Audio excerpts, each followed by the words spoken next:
Okay, let's just admit it. It feels like we're surrounded by noise and division, right?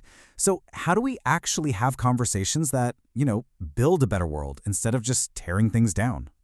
In this explainer, we're going to look at public discourse in a whole new light. Not just as some political game, but as a crucial, maybe even spiritual way to tackle the biggest needs of our time. So yeah, let's dive right in. And this is really our starting point. It's a powerful instruction from Baha'u'llah. And I want you to really hear this. It's not just a nice poetic thought, it's more like a moral and spiritual command. This quote right here, it sets the stage for everything we're about to talk about. It frames the whole idea of public conversation not as an option, but as a deep, profound responsibility we have to each other. So let's talk about that phrase, anxiously concerned. When you first hear it, you might think it just means, well, worrying a lot. But that's not it at all. This isn't about sitting back and feeling stressed. Nope. It's a call to action. A call for a deep, active, and principled way of engaging with the world around us. Okay, so being anxiously concerned is really a whole process. It's not just one thing. It starts with just observing the world, but with real sensitivity, paying attention. Then you reflect on what you're seeing, like what are the deep forces shaping our society? From there, you're naturally drawn into conversations that actually matter. And those conversations, they're what guide us to act with purpose and principle. See how that works? It's a cycle that turns this idea from just a nice thought into a real spiritual duty. All right, to really get a handle on the needs of the age, we have to zoom out and look at humanity in a totally different way. So let's play with a really powerful analogy here. What if we think of all of humanity as one single evolving organism? So, digging into that idea, what if all of humanity as a whole is going through its teenage years, its adolescence? Just think about it for a second. It's a time of incredible energy, so much potential, creativity, but also a ton of confusion, conflict, and turmoil. Doesn't that sound familiar? It's kind of a perfect description for our modern world, this period of turbulent, sometimes messy growth on the path to finally reaching maturity. So, if humanity is this teenager, what does it need to grow up successfully? Well, you've got some key things here. It needs unity, but in a way that celebrates diversity. It needs a shared vision for where we're all going. Of course, moral renewal and systems built on real justice are crucial. Global cooperation is a big one, but then look at that last one on the list, constructive public discourse. That's so important. It's not just a nice to have. It's presented here as a fundamental, absolutely essential requirement for us to mature as a species. Okay, so now you might be thinking, all right, I get it, talking is important. But we often see action over here, and conversation, well, that's over there, two separate things. But what if they're not? What if they're actually two parts of the same engine for change, with each one fueling the other?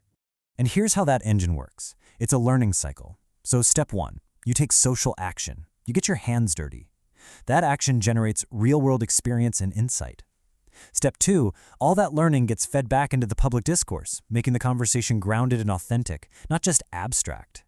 Then step three, that richer conversation helps us clarify our principles, figure out what society really needs and where we should be heading. And finally, step four, that newfound clarity guides us to take even more effective, more focused social action. You see, it's this powerful, constantly turning loop of learning and doing. So, we've been throwing this word discourse around quite a bit. But let's pause for a second and get super clear on what we actually mean by it. Because, it's way more than just a single conversation. So what is a discourse, really? Well, think of it as the entire public conversation that's happening around a specific topic. The whole shebang. It's not just one person talking on a stage. It's this huge, interconnected web of ideas, of research, of actions, all being shared between tons of different people and groups. Let's make this concrete.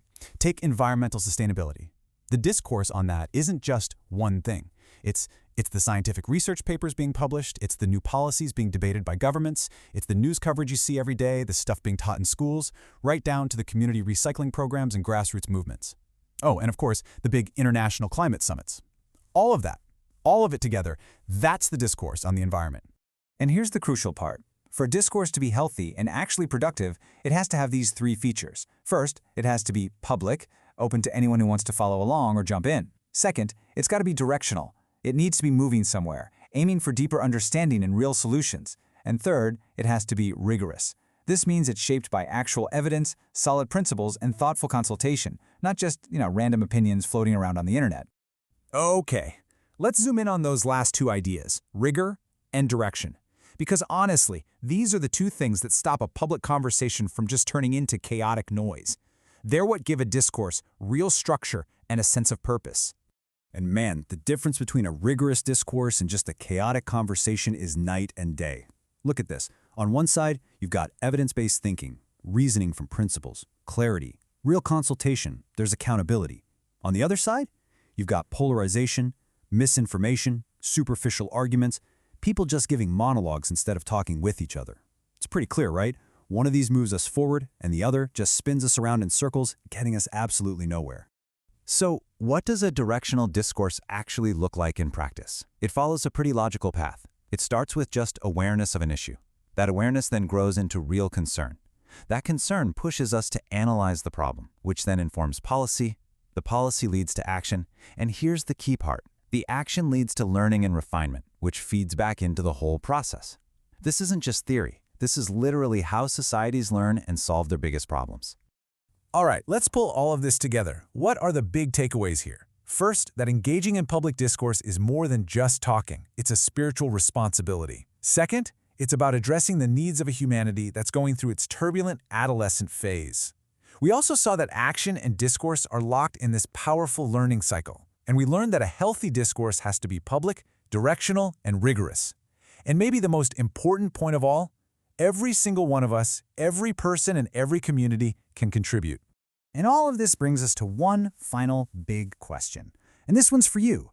All around us, there are these huge conversations, these discourses happening about justice, about the environment, education, health.